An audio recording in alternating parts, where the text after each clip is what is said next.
여러분, 안녕하십니까? 오늘 우리 갈라디아서 3장 함께 은혜 나누시겠습니다. 3장 1절에 보시면 어리석도다 갈라디아 사람들아 이렇게 얘기합니다. 사도 베드로는 유대인들에 대한 복음을 증거하고 사도 바울은 이방인들에 대한 증거를 합니다.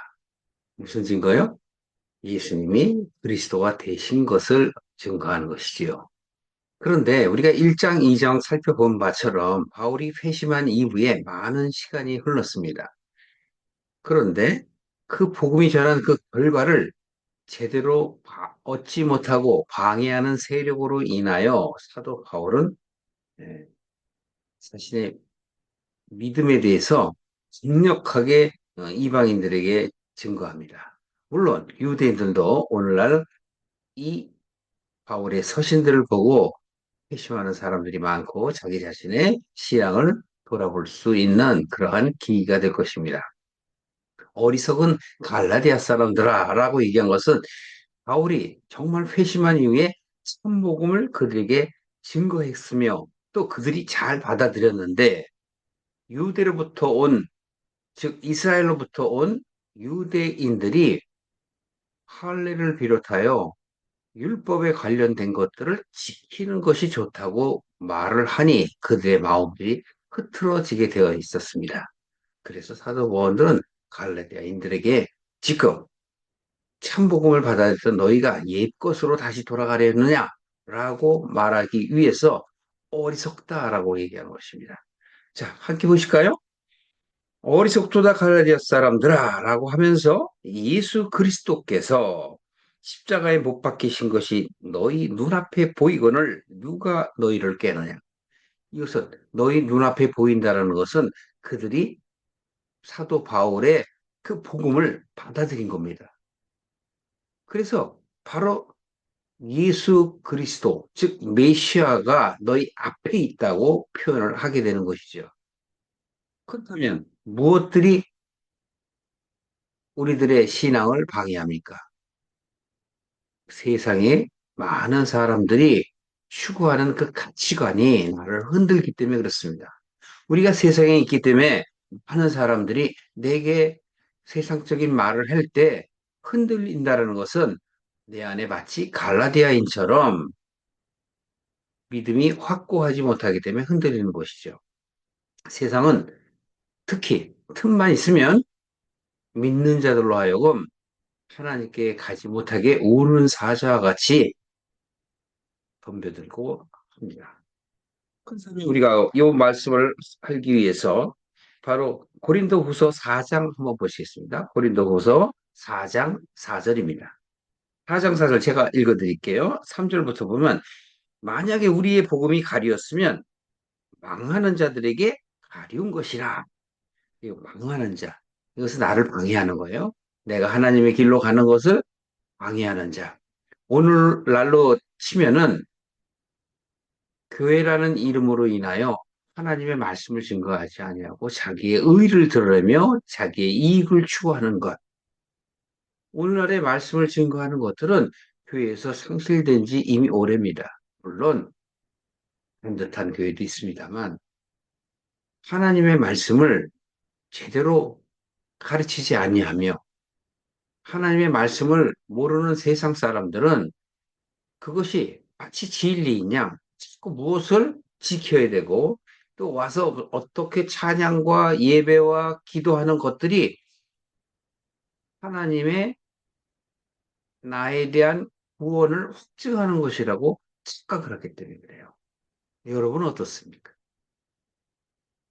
고린도 교회에 보낸 바울은 이렇게 4절에 말합니다.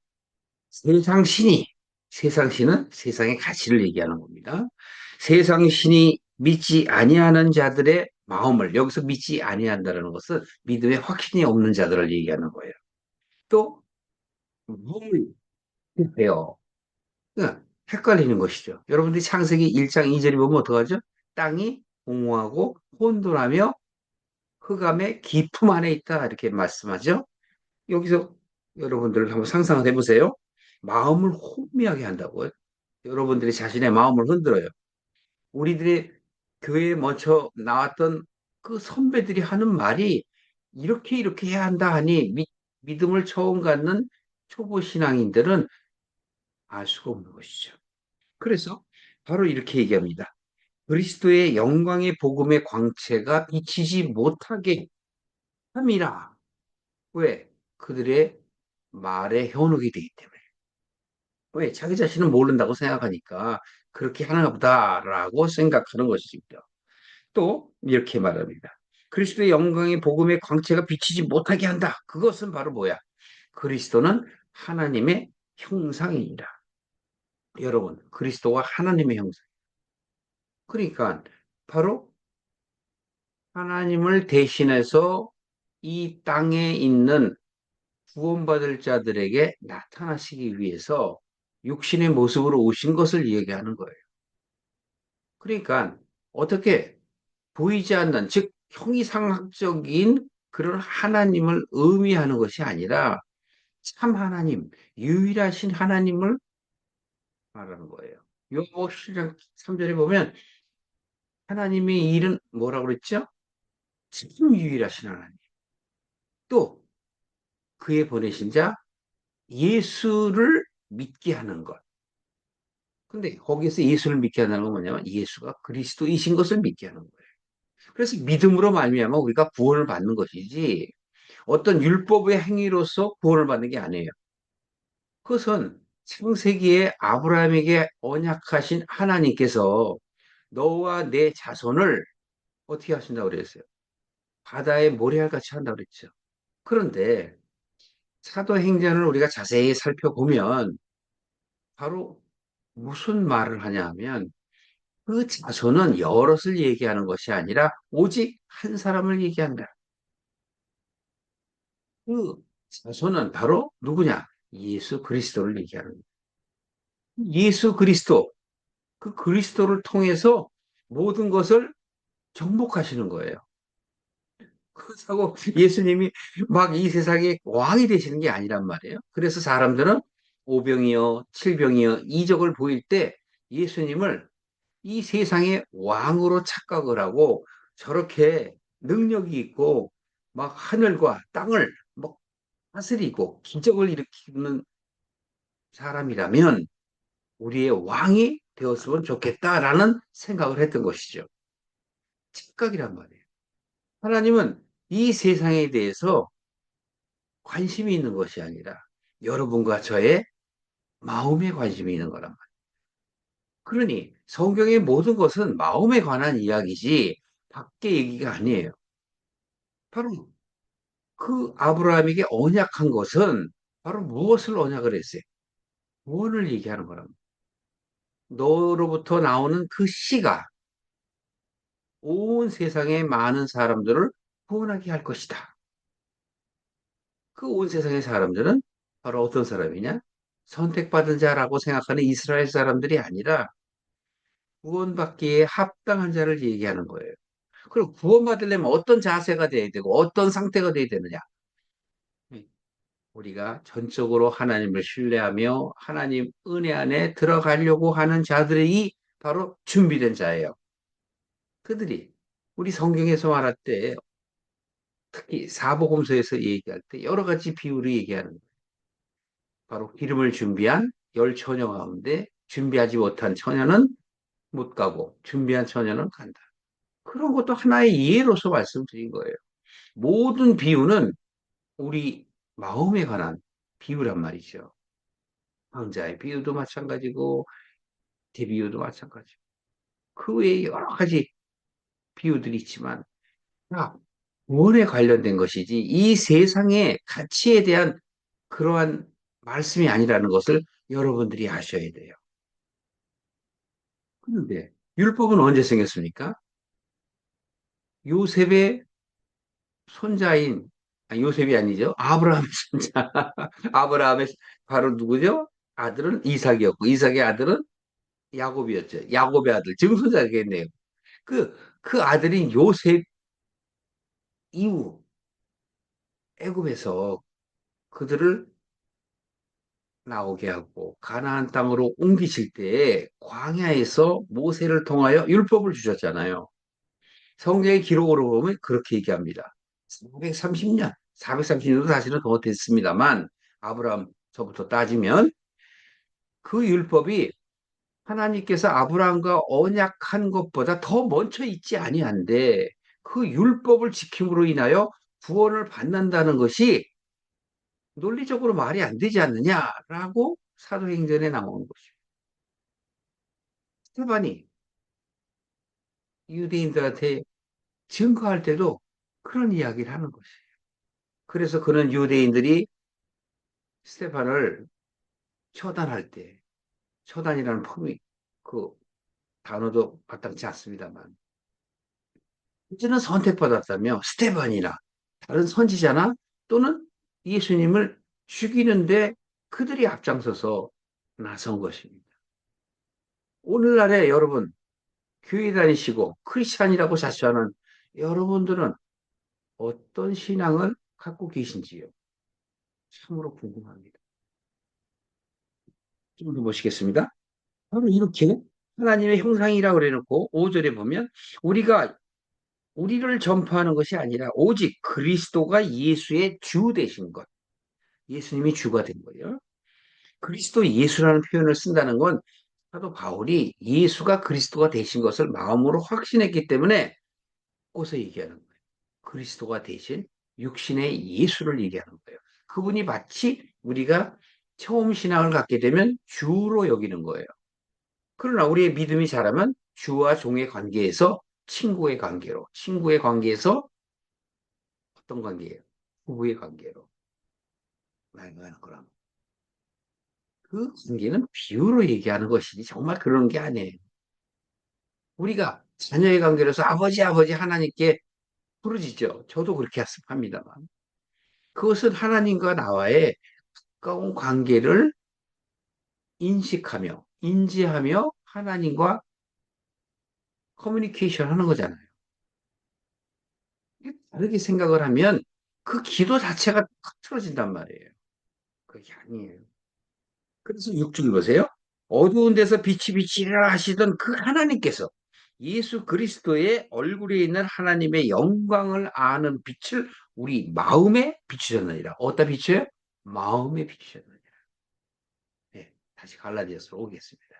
여러분 마음에 하나님의 빛이 비치신 것이 창세기 1장의 3절에 나와 있는 빛이 있으라.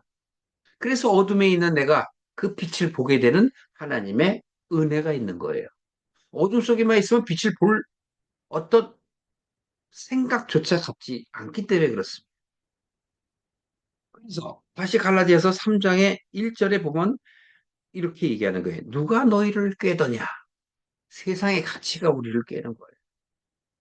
우리는 태어나면서부터 이 세상의 그 틀 속에 갇히는 것이고 부모로부터 그렇게 교육을 받기 때문에 우리가 하나님을 만나지 못하면 그 사상, 그 사고의 그 체계가 깨어지지가 않아요. 그래서 예수님은 제자들에게 저 성의 돌들이 하나라도 남지 아니하리라 넘어뜨리우리라 라고 말씀하시는 거예요. 그리고 사흘 후에 다시 세우시라. 사흘 후에 다시 세우리라 하신 것은 정말 그 아름다운 예루살렘 성전이 다시 세워지는 것이 아니라 우리의 마음이 가치관이 새롭게 형성됨을 얘기하는 거예요. 그게 바로 거듭나는 거예요. 이 거듭남이 없으면 우리는 하나님께 나아갈 수가 없는 거예요. 거듭나려면 어떻게 해야 되죠? 성령과 물로. 매개체가 바로 성령과 물이에요. 성령은 하나님과의 만남이라. 물은 뭐예요? 말씀이란 말이에요. 그래서 아무리 교회에 다녀도 말씀을 깨닫지 못하면 믿음이 자라질 않는 거예요. 사도 바울은 너희가 언제까지 전무기의 상태로 있겠느냐? 장성해야 한다. 그래서 네가 거친 밥도 먹을 수 있어야 되지 않겠느냐? 라고 하며 믿음이 그리스도의 장성한 분량 거기에 이르러야 되지 않겠느냐? 라고 얘기하는 것입니다. 골로새서 2장 2절의 말씀인데요. 우리는 믿음을 갖고 있지 못하며 자꾸 율법으로 나가는 거예요. 주일날 교회에 나가야 된다. 또는 어떤 지정한 수요일이나 금요일이나 또는 새벽 예배 나가야 된다라는 생각은 그건 우리에게 믿음을 주시기 위한 하나의 발판을 닦아 놓으라고 하나님이 주신 거예요. 그 율법은 뭐죠? 율법 없어야 됩니까? 아닙니다. 율법은 초등학문이에요. 이제 앞으로 그 갈라디아서 4장에 나올 터인데 바로 우리가 빛의 길로 나아가는 그 길을 보여주는 게 바로 율법이에요. 왜? 모르는 자에게 그 율법을 지키게 함으로 인하여 하나님을 바라볼 수 있는 마음을 주신 것인데 우리는 거기에 매몰돼서 참 빛을 보지 못하고 거짓된 빛을 보고 내가 빛된 자라고 착각을 하는 거예요. 이신칭의 우리가 이 장에서 말씀했죠. 마찬가지입니다. 이신칭의 한 번 구원받으면 영원히 구원받는다. 아닙니다. 절대로 그럴 수 없는 거예요. 우리가 한 번 구원받았다고 우리의 육체나 우리의 사고가 막 옛것으로 돌아가고 흥청망청 이 세상의 가치로 간다면 구원받을 수 있을까요? 못 받습니다. 우리는 믿음을 베이스로, 믿음을 기초로 하여 선한 행위가 이루어 나가는 것이지, 선한 행위를 함으로 인하여 믿음이 생기는 게 아니에요. 교회에서 잘못 가르치고 있는 것이고, 마치 우리가 그렇게 해야만 되는 것으로 착각하게 만드는 것은 오늘날의 수많은 잘못된 교회들이 회개해야만 할 것입니다. 야, 그렇다면 여기서 3절 보세요. 너희가 이같이 어리석으냐? 예, 사도 바울은 바로 쓰기를 원하는 거예요. 바로 쓰려면 우리가 성령을 받아야 되는 거예요. 이 로마서 1장이나 10장에도 보면 바로 무엇을 얘기해요? 모든 믿는 자에게는 하나님의 구원이 있을 거라고 얘기하는 거예요. 그래서 우리는 바울의 서신들을 보면은 믿음이 확신의 바로 내게 다가옴을 느낄 수 있는 거예요. 왜? 바울은 다 겪어봤지 않아요? 율법에 능통한 자란 말이에요. 토라나 그 수많은 율법을 지키려고 애쓴 사람이란 말이에요. 그런 사람이 예수님을 만나고 그리스도 대신 예수죠. 그분을 만나서 그가 고민하고 갈등을 한 이후에 바로 되는 건 아니란 말이에요.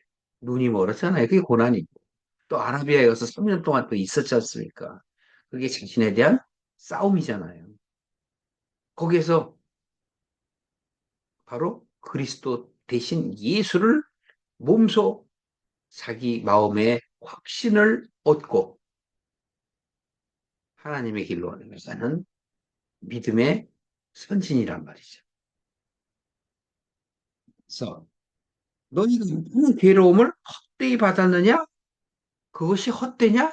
과연 헛되냐? 라고 이야기하는 거예요. 아니라는 얘기죠. 우리가 참 믿음을 갖기는 쉬운 게 아니라는 거예요. 어떤 대가가 따르는 거예요. 그냥 물론 거저 받는다 하죠.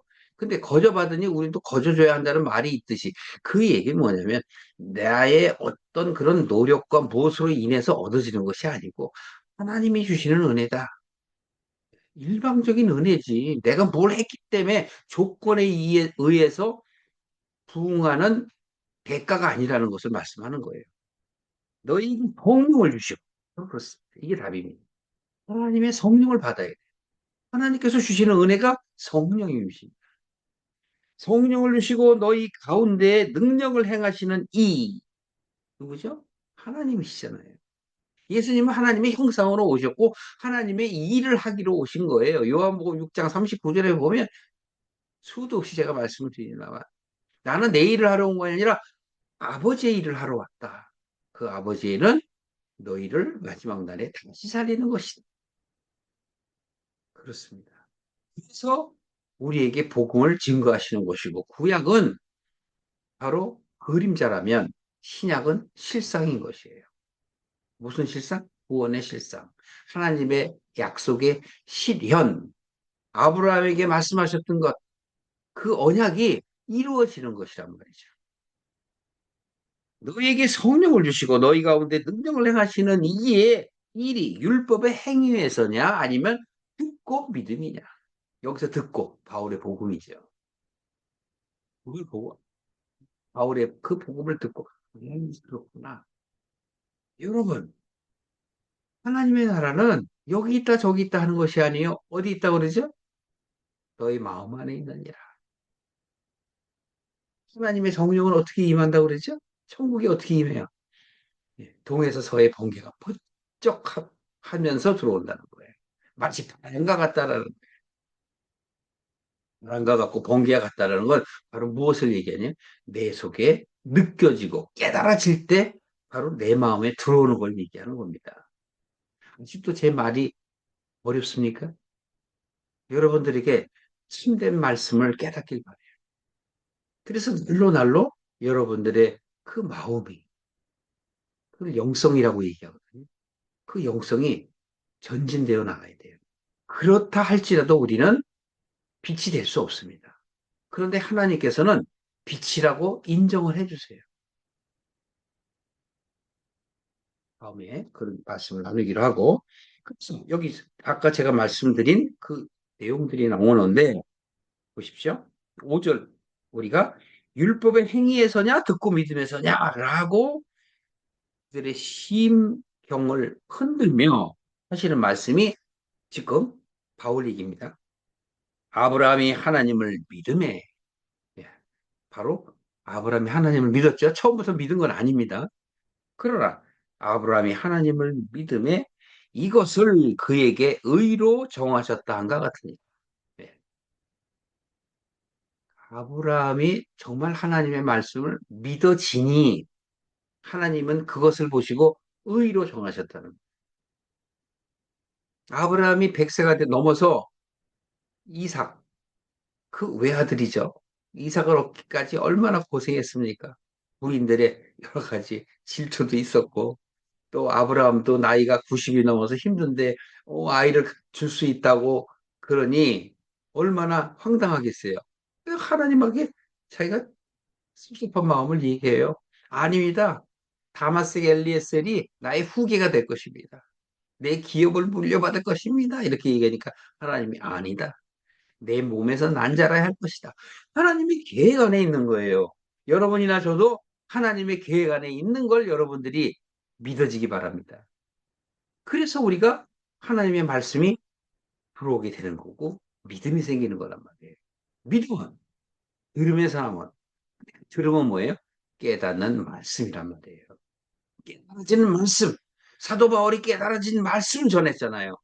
여러분도 오늘날 깨달아진 말씀을 들어야지 사람의 설교를 듣는 게 아니란 말이에요. 성경 한두 줄 놓고 이렇게 살아야 합니다. 저렇게 살아야 합니다. 아닙니다. 성경은 여러분들이 내가 깨달을 때까지 다분히 많이 보셔야 돼요. 충분히 보셔야 돼요.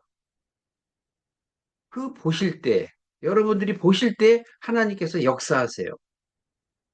예수님께서도 증거하셨잖아요. 내가 성령을 보낼 테니 성령이 나를 증거할 것이다. 라고 하셨어요. 그리고 그 성령이 나로 하여금 성경의 말씀을 깨닫게 하신다고 그랬단 말이에요. 그러면 여러분, 예수님의 말씀을 믿어야지 사람의 말을 믿습니까? 저도 하나님의 말씀, 예수님의 말씀만을 증거하려 하지 제 사적인 생각을 자꾸 얘기하는 게 아니에요. 바로 쓰기 위한 약간의 비유 내지는 세상 이야기를 할 뿐이지 본질은 말씀이란 말이죠. 그걸 여러분들이 아셨으면 하고 바로 이렇게 해서 아브라함이 그 믿어지는 마음을 하나님은 의라 정하셨다고 얘기하셨어요. 자세한 것은 여러분들이 창세기 12장 이후에 쭉 나와 있으니까 좀 더 다시 한번 읽어보시길 바래요. 그래서 7절에 보면 그런즉 믿음으로 말미암은 자들은 아브라함의 아들인 줄 알지어다. 여기 사도행전에 비슷한 말이 거의 비슷한 말이 나와 있는데 그러니까 우리가 믿음을 갖게 되면 아브라함의 아들이라 아브라함의 아들이라고, 진짜 육신의 아브라함의 아들이 아니잖아요. 아브라함의 아들은 바로 뭐예요? 하나님의 아들이란. 그래서 먼저 하나님이 아브라함을 의로 여겼고, 그리고 의가 하나님의 뜻이 아브라함 안에 들어갔고, 나 또한 아브라함의 아들을 했으니 그 뭐예요? 아브라함의 의 속에 내가 들어간 거예요. 그래서 요한복음 7장에도 예수님께서 그렇게 마지막 겟세마네 동산에서 하나님께 기도하는 거예요. 내가 아버지 안에 있는 것 같이 저들도 내 안에 아버지 안에 있게 해 주시옵소서. 내가 저들을 세상에서 데려감이 아니요. 뭐예요? 하나님과 하나됨을 저들이 깨닫게 하소서라는 뜻이란 말이에요. 우리는 예수님의 그 십자가를 보고 감정으로만 자꾸 나가는데 아닙니다. 그러니까 십자가의 도에 대한 충분한 깨달음이 있어야지 여러분들이 정말 고마움을 느끼는 거지. 예수님이 고통받으시는 그 장면에 포커스를 맞추면 안 돼요. 예수님은 당연히 죽으셔야 되는 거예요. 그분은 육신의 모습으로 3년 연합짓, 33년 연합짓 살게 돼 있기 때문에 그분이 떠나가시고, 그분이 떠나가실 때 제자들에게 하신 말씀이 내가 떠나가는 것이 너희들에게 유익하니라. 나는 한정된 몸인데, 그건 성경에 기록되어 있지 않습니다만, 내가 떠나가는 것이 유익한 이유를 말씀하잖아요. 성경이 마지막 날까지 너희와 함께 하시리라. 그러니까 우리는 이 세상의 종말이나 이런 걸 두려워하실 필요가 없어요. 죽으면 죽으리라. 에스더서에 보면 나오지만, 우리는 그러한 믿음이 있어야 되는 거예요. 내가 하나님께 나가는데 이 세상에 정말 뭘 걱정할 게 있습니까? 저 생각이 좀 다르시겠지만.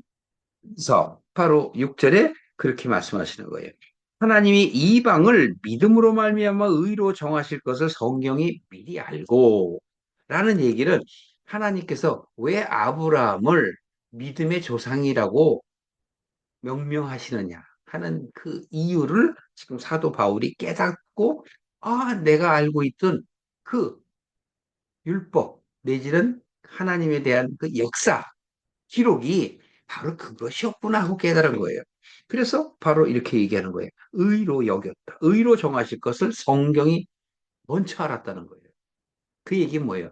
하나님께서 성경을 통해서 기록하게 하셨다는 얘기죠. 그래서 하나님이 바로 아까 제가 말씀드렸던 아브라함을 만나서 너와 내 자손이 복을 얻으리라 한 거예요. 나는 너희들의 하나님이 되고 너희는 내 백성이 될 것이다 라고 말씀하신 거란 말이에요. 그래서 아브라함에게 복음을 전하되 모든 이방이 여기 이방은 여러분이나 저를 얘기하는 거예요. 그러니까 이스라엘은 모델이에요. 그들만이 선택된 백성이 아니에요. 이 세상의 모든 사람들이 다 선택받은 거예요. 단지 그 대상들이 하나님을 선택하지 않은 이유일 뿐입니다. 그들은 어떤 이유로도 하나님을 믿지 않아요. 여러분들도 아시죠? 그러던 우리들 또한 그랬으니까. 그러다가 성령님을 만나서 정말 회심하고 하나님께 돌아가게 된 거잖아요. 모든 이방이 너를 인하여 복을 받으리라 하였으니 이것은 하나님께서 아브라함에게 주신 그 믿음의 조상의 얘기를 하는 것이죠.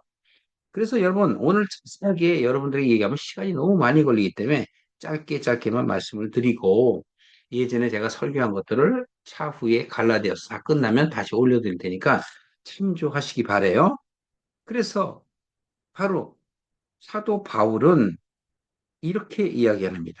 9절에 결론을 얘기하죠. 믿음으로 말미암은 자는 믿음에 있는 아브라함과 함께 복을 받는. 그래서 성경은 바로 너희들은 아브라함과 이삭과 야곱의 길로 가라라고 말씀하시는 거예요. 믿음의 승리자들을 얘기하는 것이지 그들의 삶의 형태는 각자 그릇에 따라 틀리잖아요. 아브라함의 믿음과 이삭의 믿음과 야곱의 믿음 다 다르잖아요. 저는 그렇습니다. 야곱의 믿음과 같다. 정말 야곱의 성격이나 기질이나 또는 그가 하는 여러 가지 세상적인 생각들이 또 하나님을 쫓는 마음이라든가 그 꿈 속에서 하나님을 찾아가는 그 모습이 바로 나의 모습이 아닌가 그렇게 생각을 합니다. 그래서 10절 보세요. 무릇 율법의 행위에 속한 자들은 저주 아래 있나니 기록된 바 저주 아래 있다라는 것 기록된 바 누구든지 율법책에 기록된 대로 온갖 이 일을 행하지 아니하는 자는 저주 아래 있는 자라 하였습니다. 요 얘기는 무슨 얘기냐면 간단하게 제가 설명드릴게요. 율법을 전적으로 믿고 율법을 해야만 하나님께 나아간다라는 그 바울의 경험과 똑같은 건데요. 그래서 모든 것을 형식에 치우치고 그렇게 해야만 한다고 주장하는 사람들, 그 틀을 주장하는 사람들, 유대인들을 이야기하지만 오늘날에도 마찬가지입니다. 오늘날에도 많은 교회들이 그렇게 이야기하잖아요. 그게 중요한 게 아니에요. 돈 문제도 그렇고 마찬가지예요, 여러분. 예를 들면 하나 둘이 아니에요. 너무 많이 예를 들어서 막 시간이 흘러가는 게 아까운데 11조도 마찬가지예요. 돈 드리는 거는 당연한 거다. 그러나 그것보다 더 중요한 건 뭐예요? 네 속에 있는 거다. 의와 신과 인의 11조를 드리라. 그래서 하나님의 뜻을 아는 것, 내가 하나님께 길로 가는데 내가 그렇지 못한 모습을 하나님께 깨끗하게 보여드리는 것. 벌거벗고 숨은 아담과 같지 아니하고 그냥 그 모습을 보여드리는 것. 잘못했습니다, 제가. 하나님의 말씀을 지키지 못해서 제가 하와에게 그렇게 했군요. 하와도 마찬가지. 내가 내 남편을 도와야 되는데 내가 돕지 못하고 도리어 내가 죄를 지게 했군요. 그런 고백, 그것이 하나님 앞에 있어야 하나님께서 괜찮다. 이제부터라도 넌 돌아가면 된다. 그게 바로 마태복음 5장의 팔복이에요. 마음이 가난한 자. 복이 있나니. 의에 줄이고 목마른 자들은 다 복이 있다. 복이 있다, 복이 있다 그러죠. 음. 위하는 자는 복. 그게 자기 자신을 알고 돌이키는 자. 그들이 바로 구원을 받아들일 수 있는 마음 상태가 되어 있는 자들. 마치 요한복음 4장에 나와 있는 사마리아 여인과 같은 거예요. 준비되어 있는 자들. 그런데 우리는 문자 그대로만 성경을 보니 바로 사마리아인을 욕하잖아요. 그 여인을. 아니란 말이에요. 깨닫는 자란 말이에요. 센과 한과 야베지죠. 암을 우리는 저주받은 자라고 그러잖아요. 그 글자 그대로 보고. 암은 그 아비의 하체를 제일 먼저 본 자예요. 아비의 하체는 뭐죠? 씨를 내는 곳이잖아요. 씨는 뭐죠? 누가복음 8장 11절에 보면 하나님의 말씀이니라. 제가 자꾸 이렇게 깊이 얘기하면 이해를 못 하실 분들이 많은데. 그러니까 함을 잘못 오해하는 거예요. 또 아브라함의 조카인 롯도 마찬가지고요. 롯이 소돔과 고모라를 간 건 세상의 욕심을 따라갔다 이렇게 해석을 하잖아요. 롯이 세상에 갔다라는 얘기는 욕심으로 갔다고 보기보다는 그가 복음을 증거하기 위해 간 거예요. 근데 여러분들이 밑바탕이 말씀이 없으면 이해를 못 해요. 세상에 빠져서 이곳으로 돌아갔다면 하나님께서 왜 롯과 그의 자녀들을 구원해나요? 롯은 저는 안 오게 되잖아요. 세상에 있게 되잖아요. 그래서 결국은 묻어버리는 그러한 결과를 맞지 않습니까? 성경을 이적으로 해석해서는 안 돼요. 통전적으로, 전체적으로, 물론 역사학적으로, 통전적으로 또는 여러 가지 깨닫는 말로, 그러니까 그 깨닫는다는 건 지식으로 깨닫는 게 아니고, 은혜로, 은혜로 하나님의 뜻을 깨달아야 알아야 한단 말이에요. 그래서 기도하는 거예요. 너희는 무시로 기도하라. 뭘 위해서? 세상에서 내가 원하는 걸 무시로 기도하는 게 아니고, 내가 하나님의 말씀을 참으로 깨달을 수 있게 도와주세요라는 거를 그게 무시로예요. 꼭 강대상 앞에 가서 무릎 꿇고 기도해야 그게 참 기도고, 뒤에 의자에 앉아서 나는 죄인으로서이다라고 기도하면 그건 하찮은 것이고, 그렇게 생각하는 게 잘못됐어요. 오늘날의 교회 보세요. 장로석이 있어갖고 맨 앞에 있고 새로 오신 분들은 어디에 맨 뒤에 앉고 말이 됩니까? 우리는 잘못된 너무 그 행태가 많기 때문에 이 일이 일비 할 수가 없는 거예요. 자, 보십시오. 그래서 10장에 무릇 율법에 속한 자들은 저주 아래 있다라는 얘기, 이 얘기를 제가 말씀드리다 보니까 그러니까 다시 한번 정리하겠습니다. 율법이라 하고 그 율법을 전적으로 믿는 자는 그 율법을 지켜야만 구원을 받는 것이에요. 그런데 율법을 넘어선 자들은 어때요? 아니잖아요. 깨달은 자들은 어때요? 어디에 있든지 아무 곳에서든지 기도하면 하나님이 안 받으시나요? 꼭 그곳에 가서 무릎 꿇고 해야만 기도 하나님이 받으시나요? 아니란 말이에요. 하나님은 우리의 중심을 보신단 말이에요. 우리의 마음을 보시기 때문에 우리가 하는 어떤 행위를 보지 아니해요. 그래서 너희들은 나의 뜰만, 나의 마당만 밟고 가느니라. 그들은 성소, 들어올 생각도 안 해요. 그냥 바깥에서 저 왔습니다. 그러고 간다니까요. 마치 제가 무엇을 비유로 하는지 아시겠죠? 그러니까 주일날 교회 간다고 그래서 모든 걸 다 죄에서 벗어난 것으로 착각하는 사람. 예배마다 참석을 해야지만이 참된 신앙인인 것으로 착각하는 사람. 아닙니다. 여러분이 어느 어디에 있든지 하나님께서는 여러분을 바라보고 계시단 말이에요. 그래서 이렇게 얘기합니다. 11절이요. 바로 율법을 하는 사람들은 그 일을 온전히 이룰 수가 없다라는 것을 말씀하는 거예요. 그러니까 그들은 율법을 중요시 여긴다면 율법으로 지켜라 이 얘기예요. 근데 우리는 율법을 지킬 수가 없거든요. 11절 보십시오. 하나님 앞에 아무나 율법으로 말미암아 의롭게 되지 못한 것이 분명하다. 이것은 의인의 믿음으로 살리라 하였습니다. 믿음으로만 사는 거란 말이에요. 이 믿음은 깨달음이에요. 율법은 믿음에서 난 것이 아니라 이를 행하는 자는 그 가운데서 살리라 하였느니라. 율법을 다 지켜야만 사는 거예요. 이건 비난하는 게 아니고 깨달으라고 사도 바울이 내가 그렇게 해봤어 라고 얘기하는 거예요. 그래서 13절에 그리스도께서 우리를 위하여 저주를 받은 바 되사. 이것은 십자가의 죽음을 얘기하시는 것이죠. 율법의 저주에서 우리를 속량하셨다.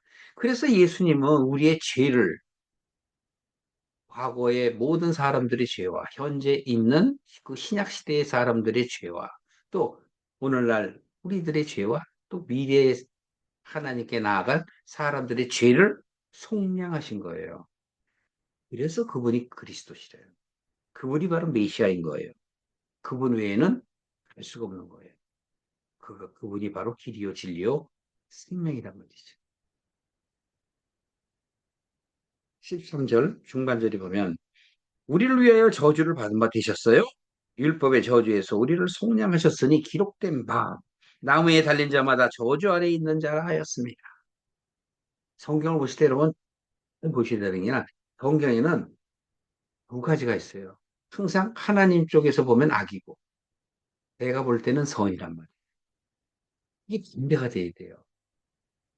그러니까 하나님이 악하다고 한 것을 우리는 선하다고 얘기해요. 그게 뭐예요? 세상의 가치관을 쫓는 것. 그래서 야고보는 그걸 깨닫고 야고보서에 그래요. 세상과 버타는 것이 바로 간음이라. 죄다 그러는. 그러니까 죄가 죄인 걸 모르고 마치 우리 인간의 삶 속에서 우리 공동체 속에서의 율법을 정해놓은 것처럼 그 법률을 정해놓은 거다. 그 법률을 지키면 이런 삶을 사는 것으로 착각해요. 그것은 세상적인 도덕적이고 윤리적인 사람이지 하나님적인 영적인 사람은 아니란 말이에요. 네, 인간 세상 속에서 손가락질 받지 아니하고 존경을 받을 수는 있으나 하나님은 거기에 관심이 없으세요. 네, 여러분들이 좀 그렇게 생각하기를 바래요. 그래서 14절에 이는 그리스도 예수 안에 있어 아브라함의 복이 이방인에 미치게 하고 예, 유대인뿐만이 아니고 이방인 그에게도 구원이 있는 것이죠. 우리로 하여금 즉 지금 갈라디아인들을 얘기하는 거예요. 우리로 하여금 믿음으로 말미암아 성령의 약속을 받게 하려 함이니라. 네, 오늘의 설교의 마지막인데 성령을 받아야만 됩니다. 성령을 받지 못했다고 얘기하는 사람은 성령이요 뭐 따뜻하고 나타나는 게 아니에요. 아까도 제가 말씀드린 것처럼 번개처럼 기록분열하고 깨닫는 거예요. 들어오는 거란 말이에요. 물론 좀 한 자, 좀 성격이 좀 하고 고집스러운 자들에게 하나님이 하시는 그 은혜가 다양해요. 사도 바울에게도 저에게도 바로 그렇게 강박한 자, 고집스럽고 자기의 생각이 옳다고 믿는 주장하는 자들에게는 하나님의 역사가 강하게 나타나요. 그러나 어떤 온유한 성격을 갖고 있는 분들에게는 하나님이 부드럽게 하신다니까요. 그런 분들은 성경을 보면서 깨닫게 해달라고 자꾸 기도를 하셔야 돼요. 그때 하나님께서 역사하시는 거예요. 오늘 제가 자세한 내용을 시간이 없어서 못했습니다만 다음 시간에 간략하게 못다한 말씀들을 드리면서 우리가 15절 이하로 나갈 터인데 다 하나님의 그 약속에 대한 것을 다시 한번 구체화시키는 내용. 연역법적으로 좀 더 추가해서 우리로 하여금 이해하게 하기 위한 사도 바울의 마음을 우리가 좀 더 느껴보시길 바랍니다. 여러분들 가정 위에, 여러분의 마음 위에 하나님의 은혜가 넘쳐나기를 예수 그리스도의 이름으로 기도합니다.